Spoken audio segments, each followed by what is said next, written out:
जय Shri Krishna. गीताधाम Gurukul online classes में आज हम कक्षा अष्टम का कक्षा 11th आर्ट का राजनीति विज्ञान अध्याय पहला पुस्तक है राजनीतिक सिद्धांत, जिसमें अध्याय का नाम है राजनीतिक सिद्धांत एक जीवन परिचय, जिसमें हमने पहले पढ़ा था कि राजनीतिक सिद्धांत क्या है। राजनीतिक सिद्धांत क्या है, राजनीति की परिभाषा क्या है, ये सारी चीजें हमने पहले के वीडियो में पढ़ी थी। आज हम पढ़ेंगे कि राजनीति सिद्धांत व उसकी उपयोगिता क्या है। आज हमारा टॉपिक है राजनीतिक सिद्धांत व उसकी उपयोगिता। यानी ये राजनीतिक सिद्धांत एक आम आदमी के जीवन में कहां तक काम आता है, एक सामान्य लोग के लिए ये क्या काम हो सकते हैं, या फिर एक वरिष्ठ राजनीतिज्ञ के लिए ये क्या है। तो सबके इसके अलग अलग हैं, क्योंकि हमने पहले ही पढ़ चुके थे कि राजनीति विज्ञान में सब जगह पर देश काल परिस्थितियों के अनुसार इनकी स्थितियां अलग अलग हो सकती हैं। पॉलिटिकल थ्योरी शब्द यूनानी या ग्रीक शब्द थ्योरा से बना है, जिसका तात्पर्य है एक केंद्रीय मानसिक दृष्टिकोण। क्या है? थ्योरी से सिद्धांत को इंग्लिश में थ्योरी कहते हैं। क्या कहते हैं? सिद्धांत को इंग्लिश में थ्योरी कहते हैं। क्या कहते हैं? थ्योरी कहते हैं। अंग्रेजी शब्द कैसा? अंग्रेजी शब्द है थ्योरी। क्या है? अंग्रेजी शब्द है थ्योरी। ये थ्योरी शब्द ग्रीक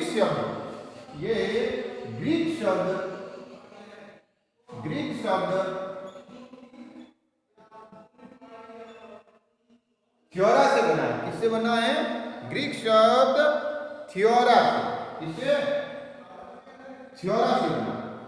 किससे है?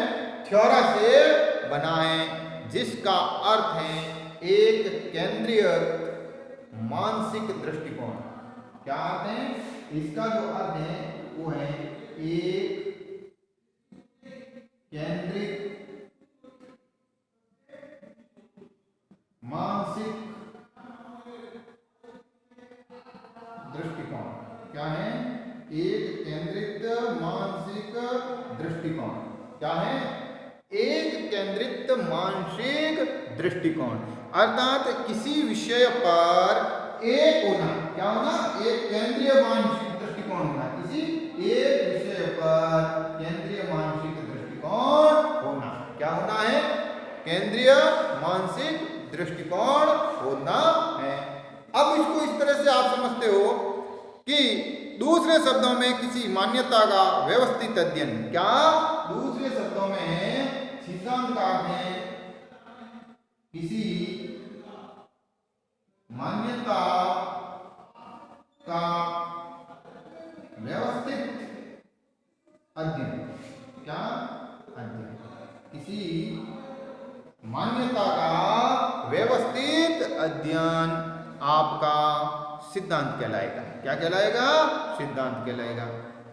अब सिद्धांतों में होता क्या होता है? सिद्धांत निश्चित एवं क्रमबद्ध नियमों का समूह। क्या? कोई एक चीज होती है जिसको आप कहते हो पद्धति। क्या? पद्धति। इंग्लिश में कहते हैं मेथड। क्या कहते हैं? मेथड। क्या कहते हैं? मेथड। क्या कहते हैं? मेथड। दूसरी चीज होती है वो आपका होता है उपागम, अप्रोच। क्या होता है? उपागम, अप्रोच। क्या होता है? अप्रोच।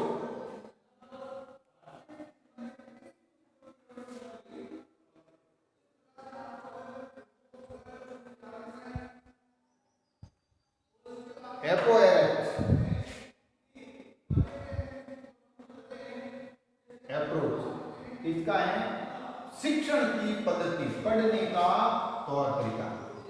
तीसरी जो चीज होती है वो आपका होता है सिद्धांत। क्या होता है? सिद्धांत। क्या होता है? सिद्धांत, जिसका अर्थ है थ्योरी। क्या है? थ्योरी। क्या होता है? थ्योरी। यानी कोई पद्धति, उस पद्धति को पढ़ने का एक तरीका, आगे जाकर जब वो व्यवस्थित होता है तो सिद्धांत होता है। क्या होता है? सिद्धांत होता है। अब इन सिद्धांतों में होता क्या क्या? इन सिद्धांतों में क्या क्या होता है? तो सबसे पहले तो इसमें एक निश्चित व क्रमबद्ध नियम होते हैं। क्या होते हैं? साइंस की तरह निश्चित व क्रमबद्ध नियम, कहिए निश्चित व क्रमबद्ध नियम होते हैं। क्या होते हैं?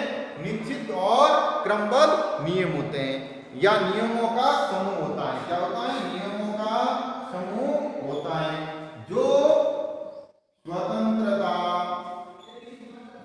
समानता, न्याय, क्या? स्वतंत्रता, समानता, न्याय, अधिकार, सुरक्षा, अधिकार, सुरक्षा, सत्ता, शक्ति, इनके सिद्धांत प्रतिपादित करता है। क्या है? शक्ति, वैधता, वैधता और राज्य के नियम तय करता है वह सिद्धांत है। दूसरे शब्दों में आप कह सकते हो अध्ययन का विषय क्या है? ये जो उपागम है, क्या है? उपागम में क्या क्या आता है? क्या है? उपागम में क्या क्या आता है? दूसरी जो चीज है उपागम में क्या क्या आता है? तो उपागम में अर्थ है अध्ययन का विषय, अध्ययन का विषय, अध्ययन की पद्धति, अध्ययन का विषय, अध्ययन की पद्धति और ऐतिहासिक उपागम। इसमें उपागम में क्या क्या है? ऐतिहासिक, पुराने तरीका, ऐतिहासिक, आधुनिक, विधिक उपागम। उपागम इसी के साथ व्यवहारवादी या तुलनात्मक भी होता है। क्या होता है? व्यवहारवादी या तुलनात्मक भी होता है। व्यवहारवादी या तुलनात्मक भी होता है। उपागम, उपागम होते हैं। अब लास्ट चीज होती है पद्धति में क्या क्या आता है? तो इसमें है खोज का तरीका। क्या है? खोज का तरीका। ये आपके पॉलिटिकल सिद्धांत का एक तरीका है जिसमें विश्वस्त ज्ञान प्राप्त हो, विश्वस्त निष्कर्ष निकले और पद्धतियां वैज्ञानिक हो सकती हैं, दार्शनिक हो सकती हैं। क्या है? अब खोज के पद्धति में तरीके में कौन कौन से हो सकता है? इस तरीके में दो चीज होती हैं। विश्वसनीय ज्ञान। क्या होता है? विश्वसनीय ज्ञान। क्या होता है? विश्वस्त ज्ञान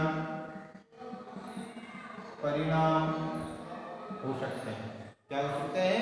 विश्वस्त ज्ञान और विश्वस्त परिणाम या निष्कर्ष हो सकते हैं। क्या हो सकते हैं?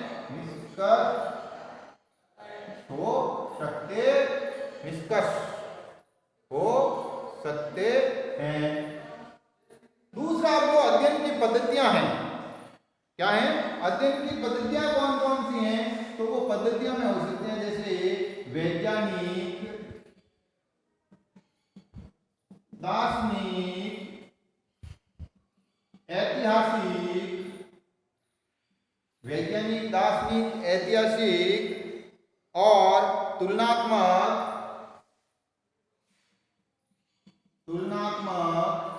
या आगमन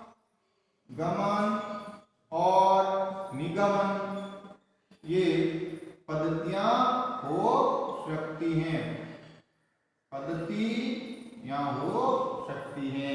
ये है जो आपका विश्वसनीय ज्ञान है। अब सामान्य रूप से राजनीति विज्ञान में 3 चीजें आती हैं। कितनी आती हैं? 3 चीजें आती हैं। सामान्य रूप से राजनीति विज्ञान में या राजनीतिक सिद्धांत में 3 चीजें आती हैं। क्या है? राजनीतिक सिद्धांत में कौन कौन सी चीजें आती हैं? तो मुख्य रूप से राजनीतिक सिद्धांत में 3 चीजें आती हैं।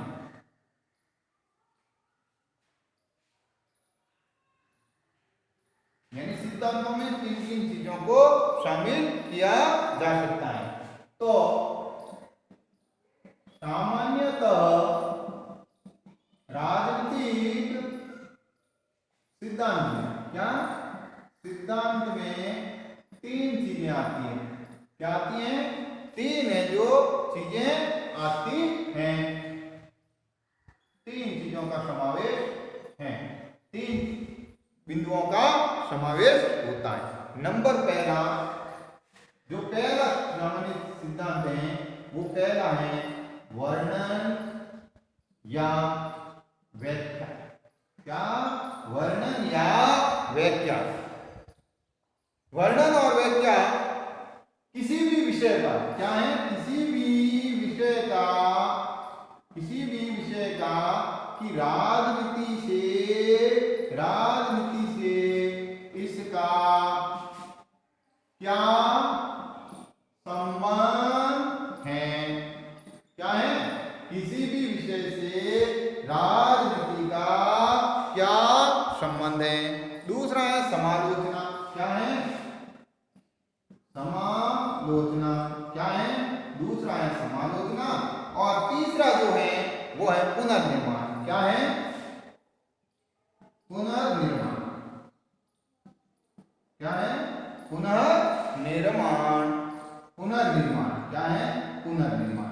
इन दोनों का संबंध होगा राजनीतिक दर्शन से कि इसका यानी इसकी समालोचना का इसका राजनीतिक दर्शन से या विचारधारा, राजनीतिक दर्शन से यानी विचारधारा